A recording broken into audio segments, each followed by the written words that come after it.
How do you like this mess?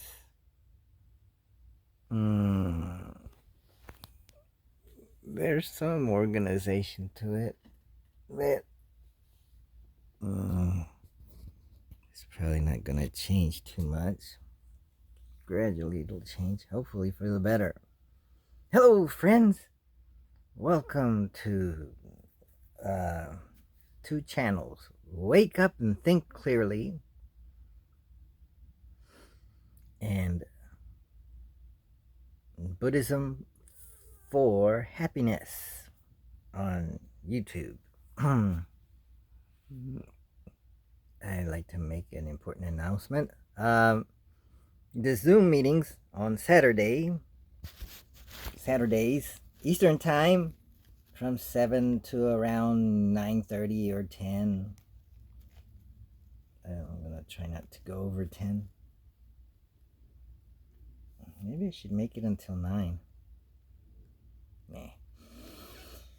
I guess some people might want to come in a little later. We'll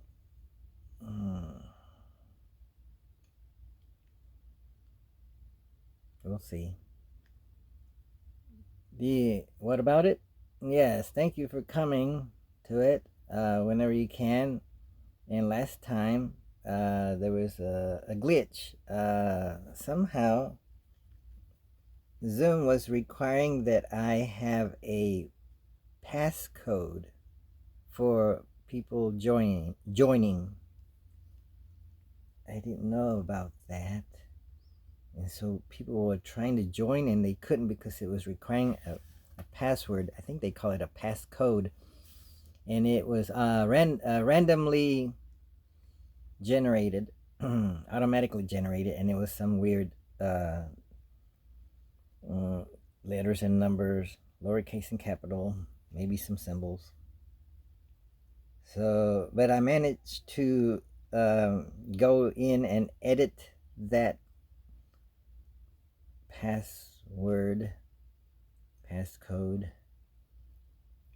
and set it to something hopefully easier to remember for you, and a little significant. So the channel Wake Up and Think Clearly, well, not including the and, wake up, think clearly. Wake, the initial is W, up, U, think, T, clearly, C. So you get WUTC. Put them together, and that's the password that we will be using. So write it down. The passcode is WUTC, all lowercase, so we don't have to push an extra button. If you keep everything lowercase, then it will be easier to type 4 letters. WUTC. When the so when you type in the meeting ID on Saturday mornings around 7, type in 407-486-8642. Happens to be my phone number. Don't tell anybody. And then it'll try to connect. Then it connects, but it'll show that you need a passcode. So enter WUTC. WUTC.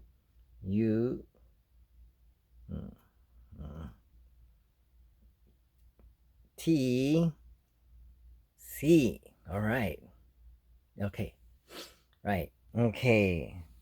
That's all that you need to know. And then you'll get in. And thank you for joining us next time. Next time will be, let's see, today's Monday, September 5th. Sunday, 4th, 3rd, 3 plus 7 is 10. Next time will be Saturday, September 10th, the month of September, my birth month. So I better figure out how to pay for the tag for the car. Is about almost under $70. I don't have that much right now. I could get to it. I might be able to pay for it by Wednesday, but I'll be low in money. So I'll try Friday when I get paid, or Thursday. Okay, so yes, let me think for a minute. Oh, so I came across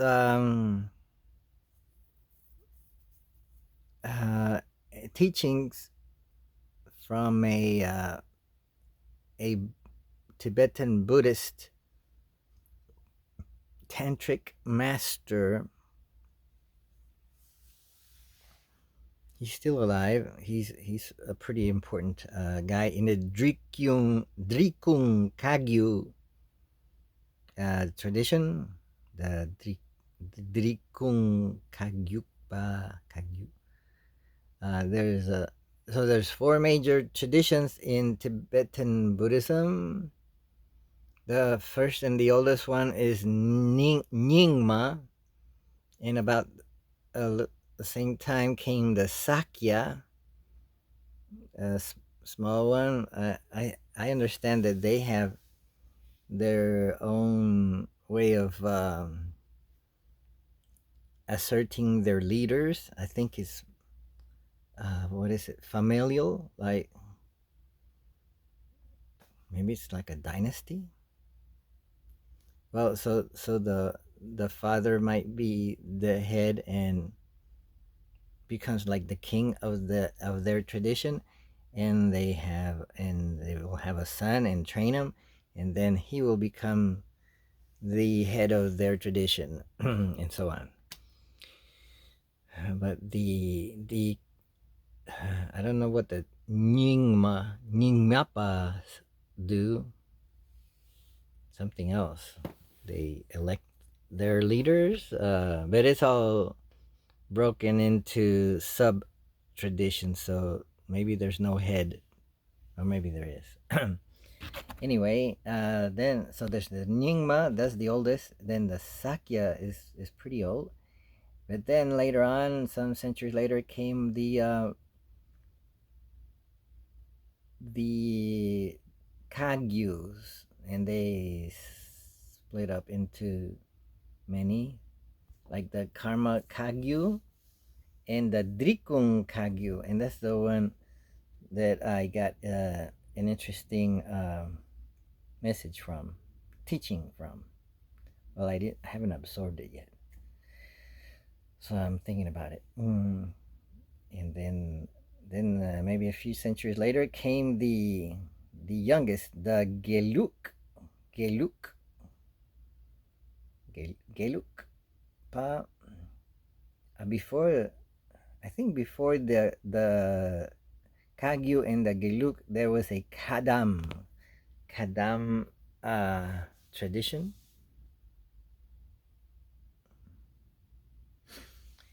The Kadam tradition, and out of that came the Kagyu, when the yogis like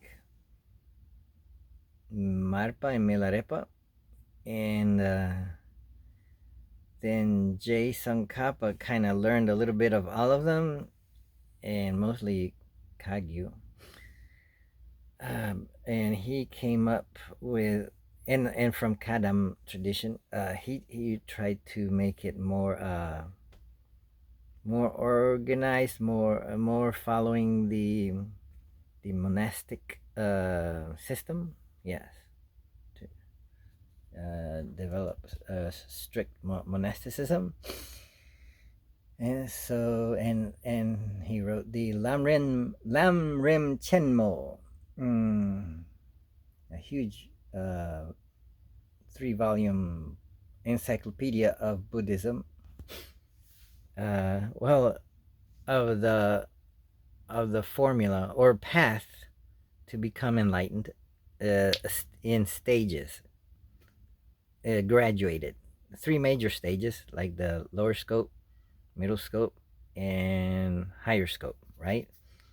And maybe each scope can be subdivided into lessons, into meditations, into analytical meditations, into things to realize, things to meditate upon and gain realizations. Okay, so it's organized somewhat in that way. So the lower scope would be fundamental principles of Buddhism and concerned about obtaining, just want to be happy in this life and die and be reborn again as a human instead of in hell. Yes, kind of want to go to heaven kind of thing.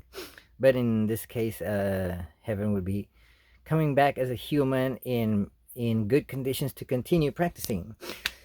I think that's what it was about. Oh yeah, and then the middle scope, it said, no, I've had enough of this reincarnation business. I want to get out of it. And so the middle scope is how to exit and attain kind of a nirvana. But then the higher scope is yeah, that's all good, but I want to have the ability to come back as a bodhisattva and help others get on this path and also attain what they want to. So bodhisattva is sattva means being, and bodhi means Buddha, or having a mind of a Buddha. So a bodhisattva could be thought of as a Buddha in training. I've heard something like that. And so that's the higher scope is kind of training to become a Buddha, but doing everything in all scopes with a motivation of I'm doing it for their benefit. I'm always thinking about others, being very altruistic. So there's a lot of trying to generate a great compassion, an attitude called bodhicitta. But then there's these tantric practices that are supposed to get you there real quick and actually use your desires, transform them, and use the energy of the desire to give you a boost. And that takes careful training with a guru, with a lama who knows how to do that, who's following the methods correctly, okay, and has done it themselves. So I read something from this master, tantric master, who is supposed to have done it himself. And so he's talking about one of the methods is deity yoga. Let's see. So let's see. I copied and pasted something that he wrote right here, deity yoga. So, oh shoot. So what did he write? Deity yoga, attainment of Buddhahood through deity yoga. People generally think Buddhahood is something far distant, but this is not so. All the Buddhas emerge from sentient beings. For example, Buddha Śākyamuni was once the son of Śuddhodana. Ārya Tārā was once a princess.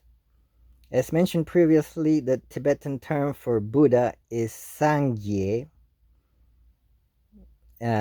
Sang means cleared away. Maybe it's related to thinking clearly. And gye means expanded. So that means that when dualistic grasping has been cleared away, the mind expands, merging into the space of the Dharmakaya. Okay, I'll break that down. Dharma. In this case, I think it has to do with truth of the way things are. Although Dharma also means the Buddhist teachings, or it could mean the law. In Hinduism, it's more like the law or the nature of your of what you're supposed to be doing, kind of thing. Your responsibilities, your duties. But in Buddhism, and I think in this case, Dharma means truth, and so Dharmakaya has to do with the truth body. The last part, kaya, it has to do with body. I think of it as the support system. So Dharmakaya must mean truth body, or the support system that gets you to the truth. So let's see. So your mind expands and merges into the space of the Dharmakaya. Maybe it's another dimension where you are at one with truth. Maybe it's equivalent to union with God in Hindu system. Yoga. Some may wonder what happens or where one goes when enlightenment is attained. The answer is that one's mind, free of any reference point, utterly pervades the sphere of phenomena. Though cultivating the stages of development and completion, those of the highest faculties will, like Milarepa, that's one of the yogis of Tibet, become Buddhas in their very lifetimes, manifesting the Dharmakaya in the first bardo.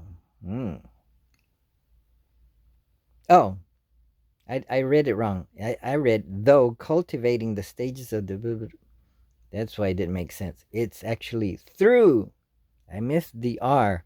Through cultivating the stages of development and completion, those of highest faculty will, like Milarepa, become Buddhas in their very lifetimes, and manifesting the Dharmakaya in the first bardo. I think that means that through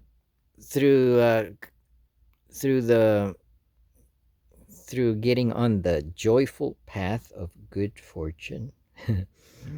In other words, by getting on the train that leads to Buddhahood.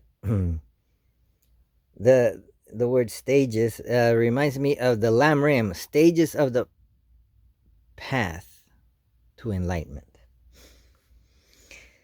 So through cultivating the stages of development and completion. Oh, so those are two words that are used in Tantra, Buddhist Tantra, development stage and completion stage. I'm not well versed in what that means, but I think for now I can consider it development stage is to build up, to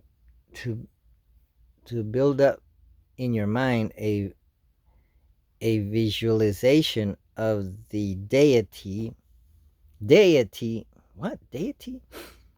Yes, deity. You could think of it as a holy being, a Buddha. You visualize a Buddha that you have a connection with. You close your eyes and picture that Buddha in front of you, and do something with it, meditate on it. And also in another in a more advanced stage, maybe you imagine it entering the top of your head, or maybe appearing at a certain point in your body. maybe you and make it come down to different centers of your body, maybe in the head, in the crown center. Maybe bring it down to this area. So the Buddha is visualized a little smaller, even thumb size, and bring it down to the heart, and maybe bring it down to the solar plexus, maybe to the navel area, maybe down to the bottom, maybe down to the secret point. That depends on the instructions that you're following, and what do you do with the flow of energy, the winds and drops. There's a red drop and white drop, and let's see.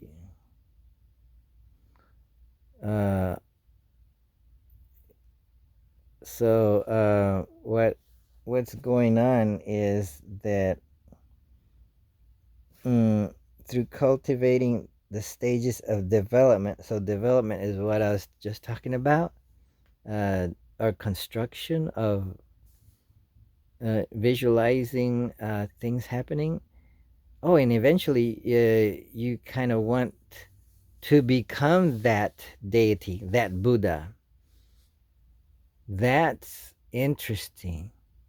Maybe you could think of it as becoming one with the Buddha, but it's more like identifying yourself as that deity, because through understanding emptiness, the emptiness of the mind, of the body, of oneself, we can be flexible enough. Well, we can understand that we are always creating our self-concept, our self-esteem, depending on what we think of ourselves. So in this case, this technology has to do with thinking of ourselves as being that deity itself. So we imagine that we have that deity's body, and that could be, yes, that would be your favorite deity, your deity that you're working on. So there's maybe 5, 10 different deities that you've learned about, and maybe you choose one that you want to work on. Or maybe you choose it for either you might want to choose it for the rest of your life or for certain periods of time. So you can try out, I guess, different deities. Well, I haven't gone into it far enough to become well versed in any one deity, but I know a few deities like let's see, Green Tara, Medicine Buddha. Oh, you call them deities, but some might want to call them bodhisattvas. Some might want to call them Buddhas or holy beings. And some deities are very tantric and have a wrathful form, and with many arms and tools held by each hand, and might be in union or having sexual union with another form, a small female form in front, kind of hanging on to him. And that form is the consort, and it's also considered the same being as the deity. So that deity has kind of created that form to have union with. So yes, it's to me it's kind of strange, but it goes something like that. But so that's the development stage, and then the completion stage is supposed to be, when you've completed that stage, when you've become that deity, perhaps. And then it goes, that stage actually you could say it sounds like to get out of that completion stage, you kind of, well, in some forms, you kind of go through the death process. Well, don't take it from me. That's just how I understand it so far, but I may have a lot of things wrong. So and yes, there's meditations. There's what's called a sadhana, a meditation practice that has you kind of read. Okay, now we're doing this. Now we're doing that. There's preliminaries like developing bodhicitta and things like that. Then it gets into these different meditations. There's purifications involved, and offerings, a lot of offerings involved to eventually get to the heart of the practice where you do the generation and then the completion. The generation maybe is kind of building up to it, and maybe there's a boundary between generation and completion where you hold it, and the completion you kind of come out of it. But what do you think? I think you should look it up in Google to see more information about it, because there's different ways of learning about it. So I'm just recalling what I've heard and read, and I'm just hearing and reading bits and pieces, and so I don't have the whole picture to it. So I may be misleading you. Maybe I'm giving you the wrong impression about it. It's harmful to you. So I hope you look further into it. But this is all part of Tantra, the quick path. Tantra also means the books, refers to the books that were called Tantra, blah, blah, blah, Tantra, as opposed to Sutra, the blah, blah, blah Sutra, and then there might be the blah, blah, blue Tantra. So the Sutra could be fundamental things from Buddhism that the objective is to maybe suppress your desires. That's kind of harsh, but or at least control your desires, or at least know when they're happening, and then try to use some tools to get them under control. And the tantras is an alternative method that wasn't made public by the Buddha. It was kept secret amongst his prized disciples, you could say, and kept underground because it involves actually using your energy, your desire energies, and transforming them and using them as a rocket fuel to get you to Buddhahood. So the reason why it's kept secret is because maybe it's dangerous for everyone to know it, or confusing. I don't know, but it's becoming more opened so that more people can try it out, and it can get preserved. So like what I was saying, I was reading that people generally think Buddhahood is something far or distant, but it is not so. All the Buddhas emerge from sentient beings. For example, the Buddha Śākyamuni was once son of Śuddhodana. Ārya Tārā was once a princess. As mentioned previously, the Tibetan term for Buddha is sanggye. Sang meaning cleared away, and gye means expanded.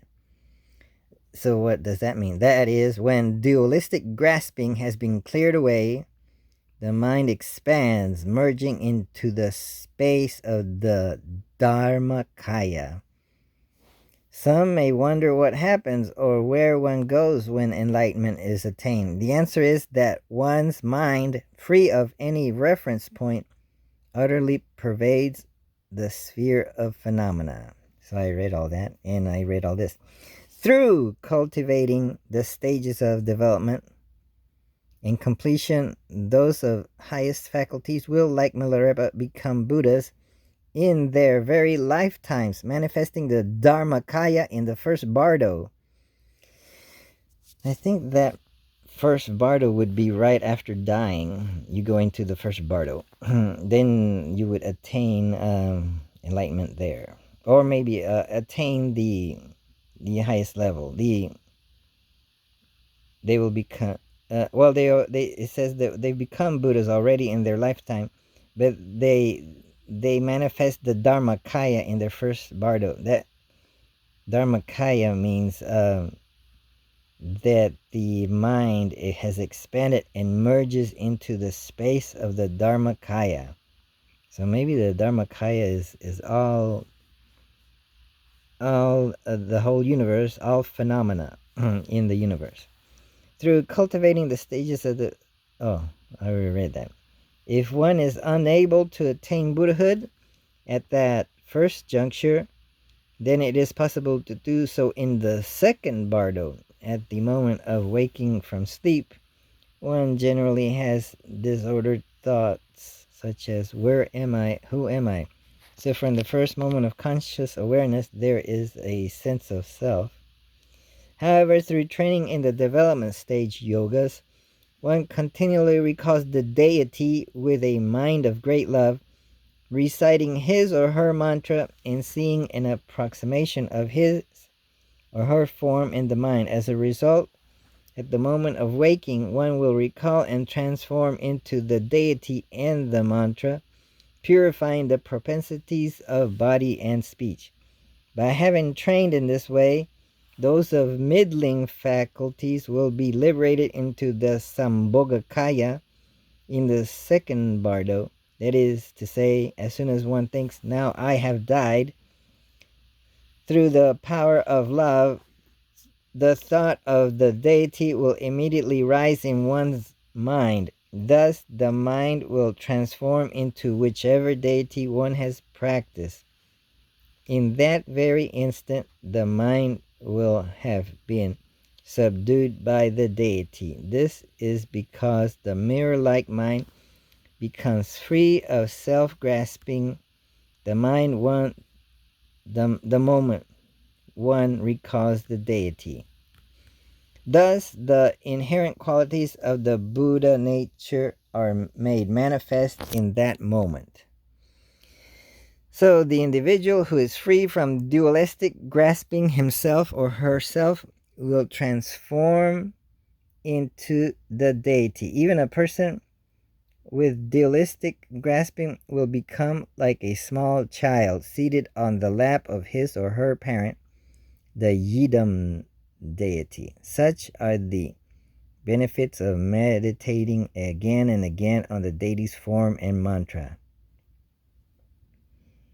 Even those of lesser faculties who are not liberated into the Dharmakaya or Sambhogakaya must in any case become Buddhas as Nirmanakayas. In the third bardo, due to having obtained empowerment in the secret mantric Vajra vehicle. These are some of the ways in which Buddhas actually manifest from among sentient beings. Finally, even for those who do not have such accomplishments at the time of death, there is still great blessing from having made a connection with these practices. For example, it is said that if one receives a tantric empowerment, yet does not practice at all in that lifetime, one will again receive empowerment after 7 lifetimes and will then become able to engage the practice. Oh my gosh, after 7 lifetimes? Holy shit. That's gonna be me, because I don't practice, so I will get back to it and practice it after 7 lifetimes. Oh my gosh. I gotta hurry up. Okay. So, what am I getting at? So why did I lead you here? Oh, because I wondered, what is this about deities and gods in Buddhism? Isn't Buddhism atheistic? Doesn't have a god? Oh, let's find out. So there's an article, a general article that's on a website called learnreligions.com.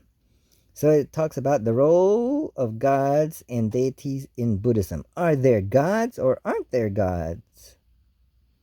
Let's see. That's by Barbara O'Brien. Let's assume that she's an expert on this. It is often asked if there are gods in Buddhism. The short answer is no, but also yes, depending on what you mean by gods. It also is often asked if it is all right for a Buddhist to believe in God, meaning the creator God as celebrated in Christianity, Judaism, Islam, and other philosophies of monotheism. Again, this depends on what you mean by God. As most monotheists define God, the answer is probably no. But there are lots of ways to understand the principle of God. Buddhism is sometimes called an atheistic religion, although some of us prefer non-theistic, meaning that believing in a god or gods really isn't the point. But it is certainly the case that there are all kinds of gods, god-like creatures and beings called devas, populating the early scriptures of Buddhism. Now, Vajrayana Buddhism, that refers to what I'm studying, Tibetan Buddhism. I guess Tibetan, using the word Tibetan Buddhism means that it was preserved and cultivated and improvised and innovated in central Tibet, also eastern and western Tibet, but mostly around central Tibet. But it's spread all over. It went into Mongolia and the Himalayan mountains on both sides, and other places. It went into Russia. Okay. Well, thanks to the Mongolians. There's there's the Mongolians that live in Russia. They're like ethnic Mongolians that practice Tibetan Buddhism. But here, this author, Barbara O'Brien, is preferring to call it Vajrayana Buddhism. Some people don't like that, though, because one time I called a teacher of Tibetan Buddhism a Vajrayana teacher, and he got upset. Well, answered by saying, something to the effect of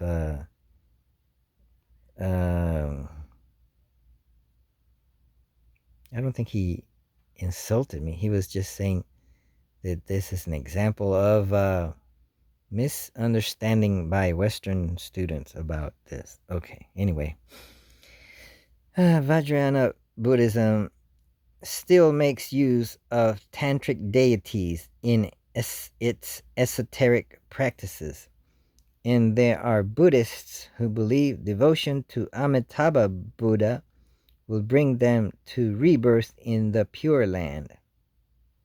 Okay, so the important, first we have to understand what Vajrayana means. Well, Buddhism has split up into two major sub-philosophies. There's the Hinayana. Well, now it came together and survived into a form called Theravada. But the Tibetans like to call it Hinayana. The way Buddhism split, it would split into Hinayana, Mahayana, and Vajrayana. Although Vajrayana is considered part of Mahayana. Maybe it should be called Advanced Mahayana. But Vajra, okay, Hina means lower. That's probably why they don't like to be called lower, lesser, or whatever. Referring to lesser capacity, perhaps, of the people that practice it, or that it has lesser goals. Although they say, no, that's the maximum goal. What you're thinking about is goals that you came up with that the Buddha didn't teach. Or they would argue. Okay, but Mahayana say that there's Hinayana, Mahayana, and Vajrayana. Well, at least in Tibetan Buddhism, they would say that. So Vajrayana means, first of all, yana means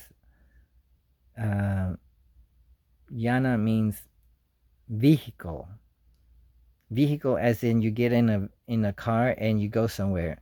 So Hinayana is the vehicle that takes you to a certain point, and so Hinayana, okay, and Mahayana takes you on a car and gets you farther, and Vajrayana takes you on a real fast car and gets you there quicker to the goal of all of Buddhism, to become enlightened.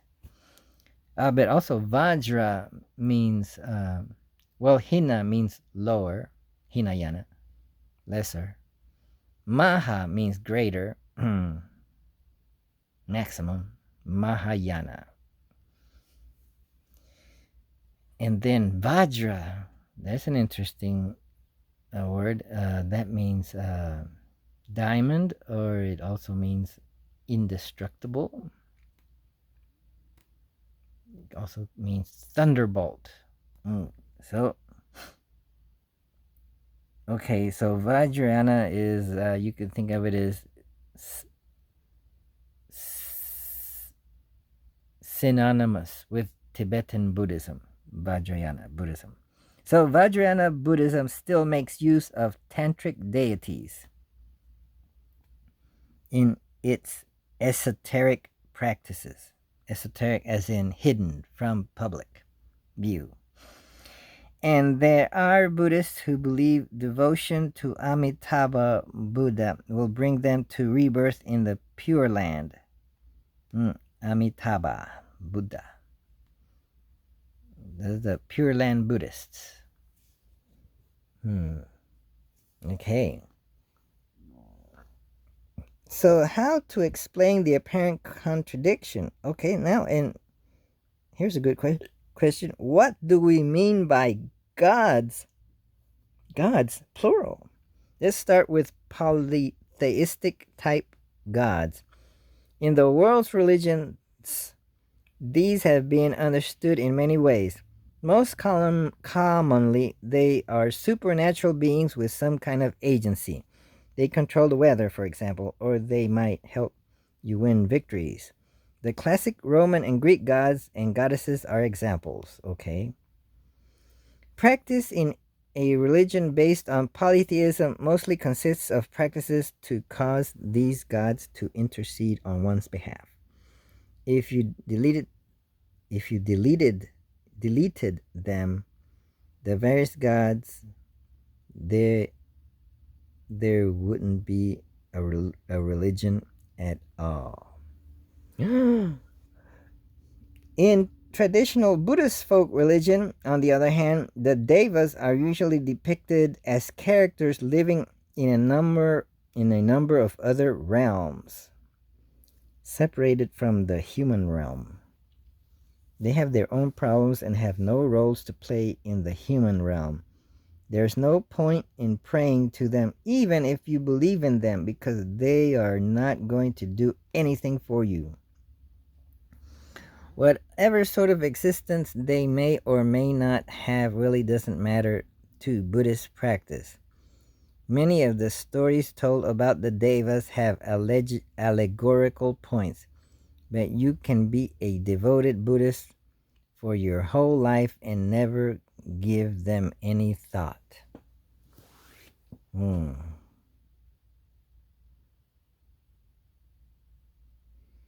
But now, what about the tantric deities?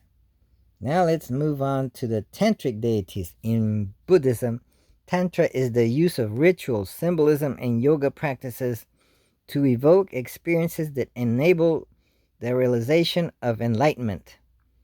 But the most common practice of Buddhist Tantra is to experience oneself as a deity. In this case, then, the deities are more like archetypal symbols than supernatural creatures. Here is an important point. Buddhist Vajrayana is based on Mahayana Buddhist teaching, and in Mahayana Buddhism, no phenomena have objective or independent existence. No gods. Not gods, not you, not your favorite tree, not your toaster. See, sunyata, or emptiness. Things exist in a kind of relative way, taking identity from their function and position relative to other phenomena, but nothing is really separate or independent from everything else. With this in mind, one can see that the tantric deities can be understood in many different ways. Certainly, there are people who understand them as something like the classic Greek gods, supernatural beings with a separate existence, who might help you if you ask. But this is a somewhat unsophisticated understanding that modern Buddhist scholars and teachers have altered in favor of a symbolic archetypal definition. Lama Thubten Yeshe wrote, "Tantric meditational deities should not be confused with what different mythologies and religions might mean when they speak of gods and goddesses."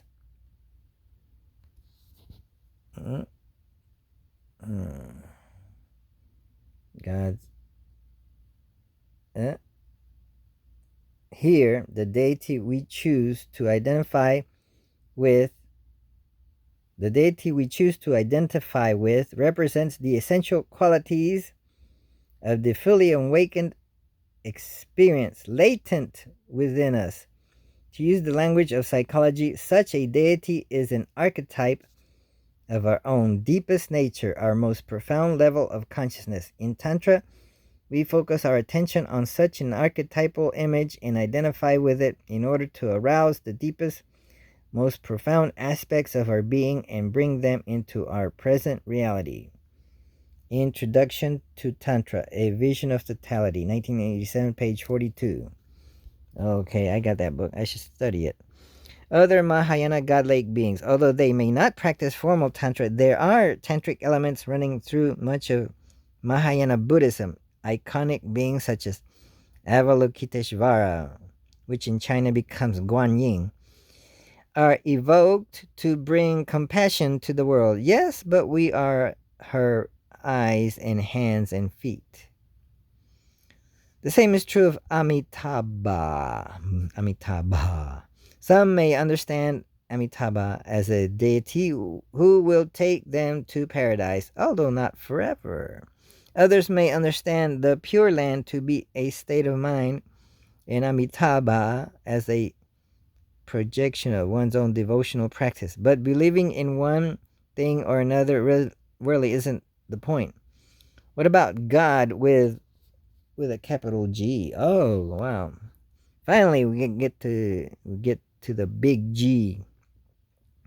So what did the Buddha say about him? Well, nothing that I know of. It's possible that the Buddha was never exposed to monotheism as we know it now. The concept of God as the one and only supreme being, and not just one God among many, was just coming into acceptance among Jewish scholars about the time the Buddha was born. Oh, this God concept may not have ever reached him. However, that doesn't necessarily mean that the God of monotheism, as commonly understood, can be dropped seamlessly into Buddhism. Frankly, in Buddhism, God has nothing to do. The creation of phenomena is taken care of by a kind of natural law called dependent origination. Oh, so that is the God of Buddhism. Everything is taken care of by dependent origination. It's kind of a mechanism. So the consequences of our actions are accounted for by karma. But I should say our intentioned actions, intentionated actions. But that could be argued or debated. The consequences of our actions are accounted for by karma, which in Buddhism is also a kind of natural law that doesn't require a supernatural cosmic judge. All right. There's no need in this worldview for a supernatural cosmic judge that we can try to bribe. And if there is a God, he is us too. His exist. Oh, so we are it. We are him. His existence would be as dependent and conditioned as ours. Oh, so that means that this God would not be so perfect. Sometimes Buddhist teachers use the word God, but their meaning is not something that most monotheists would recognize. They may be referring to the Dharmakaya. Oh, that's the word I read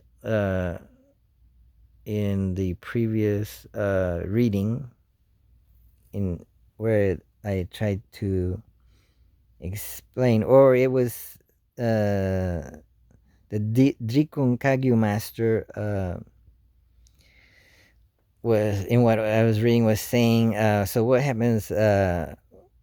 What happens to the mind when, or what happens to us when we become enlightened? What happens to the mind? It eventually. The answer was something like it eventually gets absorbed, or maybe it becomes. It goes into the space of Dharmakaya. So there's that word Dharmakaya. Dharma meaning truth, and Kaya meaning body. So here it's saying that, so the word God, if a Buddhist talks about God, they may be referring to the Dharmakaya, which the late Chogyam Trungpa described as the basis of the original unbornness. The word God in this context has more in common with the Taoist idea of the Tao than with the familiar Judaic Christian idea of God. So you see, the question as to whether there are or are not gods in Buddhism can't really be answered with a yes or no. Again, though, merely believing in Buddhist deities is pointless. How do you understand them? That's what matters. Okay. Let's see if there were any comments at the bottom of this. No, there weren't. So, so that was a pretty good article. Let's see who this person was that wrote this article. Barbara O'Brien. Barbara O'Brien, Zen Buddhist expert. Barbara O'Brien is a Zen Buddhist practitioner who studied at Zen Mountain Monastery. She is the author of Rethinking Religion and has covered religion for The Guardian, Tricycle.org, and other outlets. Oh, well, she seems to know her stuff and is giving me something to think about. That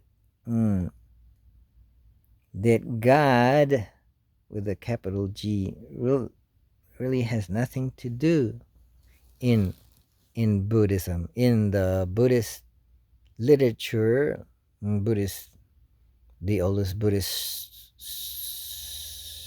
scriptures, there's no word of no talk of God.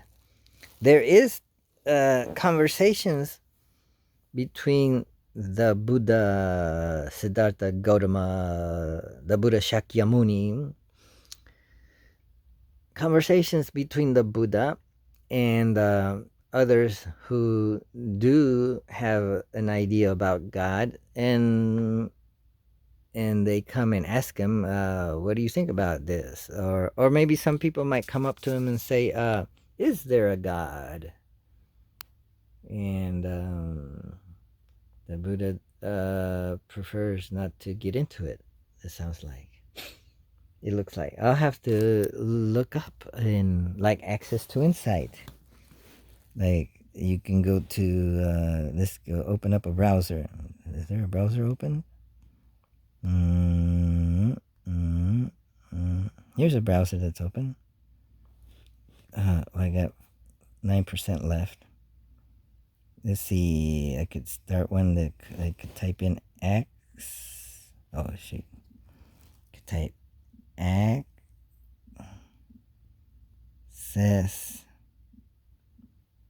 to insight.org. It's a pretty good website. So it's got a lot of the earliest Tibetan, no, not Tibetan, but Theravada scriptures. So I could type in the word God. Buddhism and the God idea.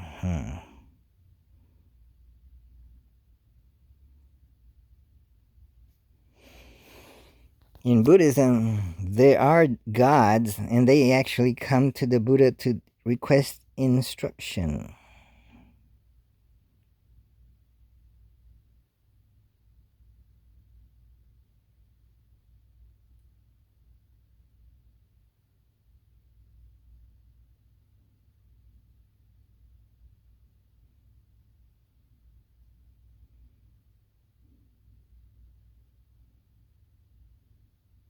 Oh, look at this one. The Brahma Nimantanika Sutra. The Brahma Invitation. Okay. In this sutra, the Buddha faces two antagonists. Baka, a Brahma. That's a person of the Hindu religion. Well, at the time, they didn't call themselves Hindu, but their priests were called Brahma. So Baka was a priest who believes that his Brahma attainment is the highest attainment there is.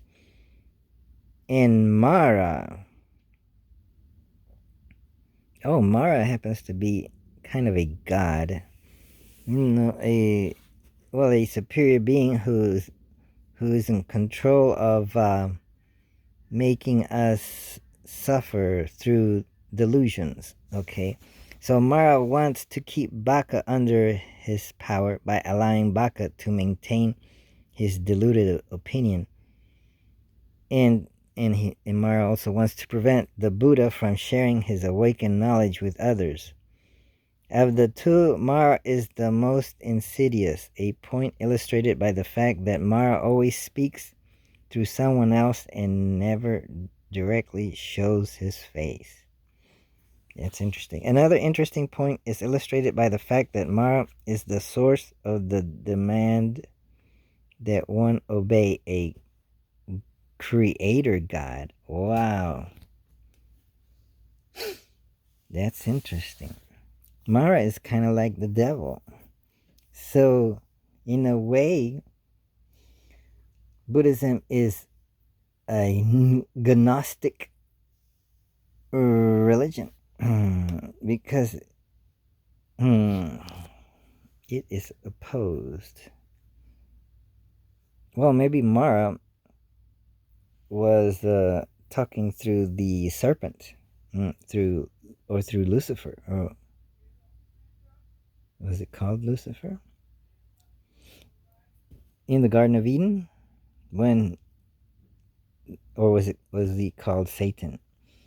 In tempting, I'll have to read it again. In overcoming his antagonists, the Buddha asserts the superiority of his knowledge in two major fashions: through a description of his awakened knowledge and through a display of psychic powers. The Buddha describes his awakened knowledge in a variety of ways by identifying Mara whenever he possesses an attainment of Baka's assembly, by describing the full extent of Baka's power by identifying levels of being that Baka does not know, by describing an awakened consciousness that is not known by means of any of the six senses at all, by ascertaining an awareness that avoids delight in both becoming and the quest for not becoming, by ascertaining that he has abandoned all possible conditions that would lead to further rebirth. Some of these assertions, in particular, the assertion of a consciousness not mediated by any of the six senses, are extremely important Dharma lessons, which are further explained in the notes. But as the sutra shows, even the Buddha's description of these teachings was not enough to win over Baka or the members of his following. They were convinced only when the Buddha then performed a feat of psychic power that even Baka could not fathom, and illustrated the Buddha's major point. Up to then, in identifying Mara in the range of Baka's power, the Buddha was in effect saying, "I see you, but you don't see me," which, with his display of psychic power, in which Brahma and his following could not see him but could hear his voice, he demanded his point in such graphic terms that Baka and his following were immediately won over. In this way, the protagonists of this sutra react in a way very different from that of a typical modern reader. We at present, when reading this sutra, may be more impressed with the Buddha's explanation of his awakened knowledge than we are with the account of his display of psychic power, for after all, both aspects of the sutra depend, the description of the Buddha's knowledge and the description of his psychic power are for us just that, descriptions. But for those who witnessed it, his display of powers was an undeniable fact that went beyond words. They saw him go beyond their range. Prior to that display, they regarded his claims of knowledge simply as that, mere claims. When he showed, however, that he could perform a miracle that even Baka could not perform, they were forced to concede his superiority. Thus, this sutra imparts a lesson often forgotten at present, that the Buddha taught not only by words but also by example, and that some of his examples required a dimension of power that even the gods could not match. Strictly speaking, of course, the Buddha's display of powers did not prove that he had gone beyond becoming. After all, in becoming invisible to Baka, he may simply have gone to another level of becoming of which Baka was unaware. However, the Buddha correctly surmised that a display of power would subdue the pride of his listeners. Awaken a sense of conviction in his attainment, and thus ensure them to enter the path of practice. As he states in MN 27, only when one sees the vulnerable truth, usually a synonym for stream entry, is one convinced in the Buddha's awakening confirmed. Only when one puts an end to one's mental fermentations does one have firm proof of the Buddha's awakening. The Buddha notes in DN 11 that a display of psychic powers can sometimes backfire, in that one's audience might assume that one is engaging in cheap magic tricks. Thus, instead of inspiring conviction, the display simply increases doubt. Nevertheless, there are other instances in the canon, most notably in the story of the Kassapa brothers and that of Angulimala, where the Buddha was able to display his powers to good effect. Still, because he could not trust even his arahant disciples to possess his same sense of when such powers would work and when they would backfire, he forbade his disciples from displaying psychic powers to lay people. The conclusion of the sutra states that the sutra's name comes from two facets of the story: the fact that it contains an invitation from a Brahma when Baka welcomes the Buddha to his realm, and from the silencing of Mara. The first point is clear enough, but the second requires explanation. It is a play on the word Brahma, which is not only a noun denoting the highest levels of devas, but also an adjective meaning of great or high power. The Buddha's last statement, in which he declares his freedom from rebirth, is something of an invitation to Mara. Mara is welcome to refute if he can. Up to that point, Mara has phrased his threats to the Buddha in terms of the fortunate rebirth the Buddha will experience if he obeys Mara's advice, and the unfortunate ones he will experience if he doesn't. Now that the Buddha declares in a way that Mara cannot refute, he has abandoned all possible conditions for rebirth, Mara has nothing more on which to base his threats. Thus, he is left speechless. In this way, the Buddha's last statement is a Brahma invitation, a statement that anyone is welcome to refute, but of such great power that no one can refute it at all. So actually, Brahma, I made a mistake at the beginning. In the sutra, the Buddha faces two antagonists, Baka, a Brahma. Well, if he had said a Brahman, with the ending with the letter N, then it would be a person who is a priest. But in this case, a Brahma is a god. So in Buddhist time, a Brahma is a god. So he has a conversation with a god. A god of the highest attainment. So this Brahma, by the name of Baka, believes that his Brahma attainment is the highest there is. And so I guess I should read up on it. But I've talked more than an hour already.